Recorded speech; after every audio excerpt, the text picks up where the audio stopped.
Welcome back to all Atomians. Hope you all doing good and initiated the process of migration. As we know that Atomy provides 6% of education center PV to education center leader as education center commission.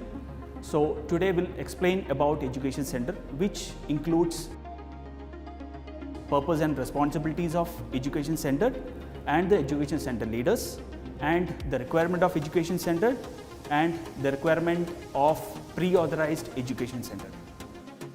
So firstly, about purpose and the responsibilities about education center and education center leader.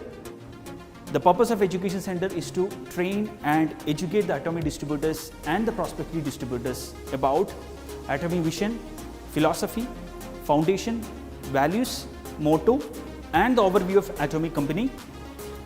Then Atomy code of ethics and principles, compensation plan, policies and principles, procedures, process, and the formalities to be undertaken in the case of registration of new distributors.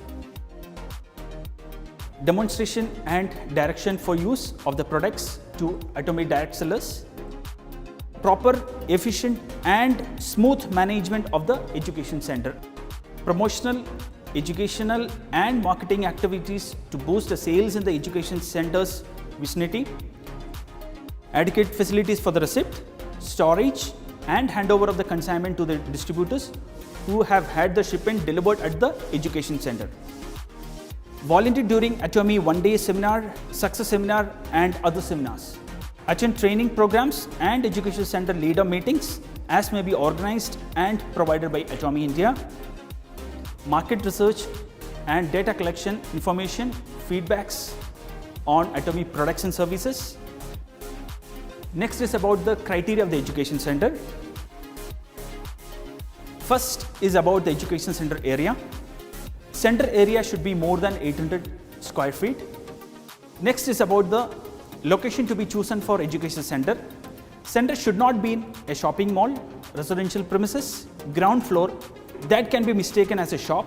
Underground, basement may not operate another business within the center like saloon, spa, shops, etc.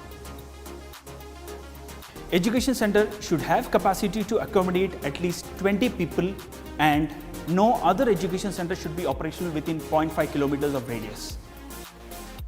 So these all are the criteria of education center. Violation to any of these criteria may lead to termination of the education center.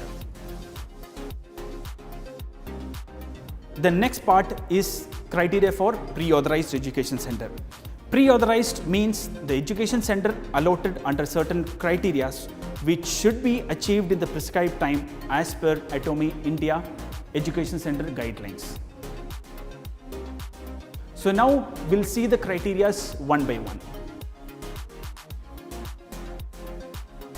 Applicant should be a distributor member of Atomy, should not be a member of other MLM companies. Applicant should abide all the provided documents like Atomy Code of Ethics and Principles, policies and procedures, terms and conditions under Education Center LOI and agreement. Should not have received any suspension from Atomy. At the last, distributor should attend 5 one-day seminar and 2 success seminar in 6 months and attend all the trainings provided by Atomy India. So we have gone through the preliminary terms and conditions of education center. So we will come up with more about education center. Thank you so much for listening to us. Stay tuned.